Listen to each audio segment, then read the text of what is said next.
It's a Thursday here in the Philippines. So we're preparing for lunch. So yan. We'll be preparing chicken adobo. So meron tayong patatas, bawang, yung natira natin kahapon, gamitin natin sibuyas, pamintang buo, laurel leaves. Ayan.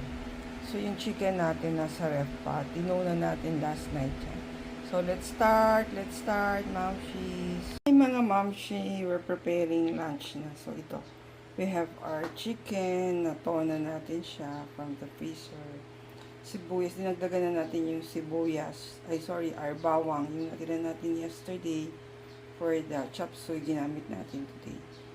Sibuyas, patatas, garlic salt, seafood soy sauce, coconut oil ang ginagamit natin pang isa. Ilalagyan din natin ng tomas at saka konting sugar ang ating chicken adobo.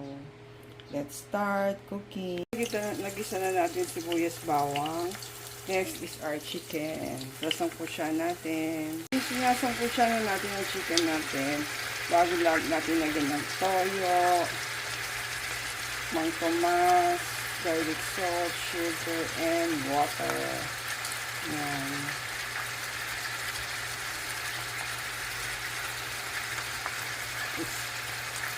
Although rainy season na sa Philippines, but it's still hot. Kaya kung nasa Philippines, super hot pa rin. Pero super hot yata ngayon sa Abu Dhabi rin. Based on the post yesterday or Dubai page. And let's wait na magsangkot siya at malambot ang ating chicken. Ayan, nasangkot siya na natin ang ating chicken. So, lagyan natin ng 2 cups of water siguro after 5 minutes. Bago yung toyo, garlic salt, and our mang tomas. Palambutin muna natin ang chicken bago natin lagay ang ating patatas para hindi naman sobrang lambot. Hindi natin siya ng pamintang buo at saka bay leaves, laurel. 1 cup water lang muna nilagay natin kasi we'd like to achieve yung ginagawa ni Kat na medyo hindi masyadong masabaw yung adobo. Pakuluan natin ng ating mga 10 minutes bago natin ilagay ang ating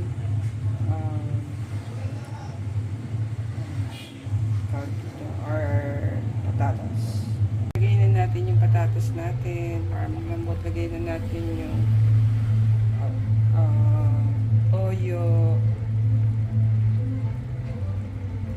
mang tomas, and our pamintang buo. Naglagay tayong brown sugar and nalagyan na rin natin ang ating mang tomas. So nilagyan natin ng toyo, suka, and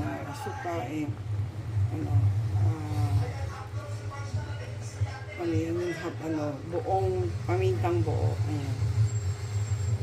Tsaka sugar, brown sugar, 4 sachet, 1 white. Ating ng laurel leaves ang ating adobo.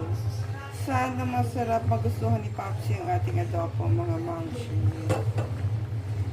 Lambot na lang natin yung patatas. Then it's okay na to go. Cheese, luto na ang ating chicken adobo. Sana magustuhan ni Papsi ang ating Thursday ulam. See you on our next video. Thank you for watching.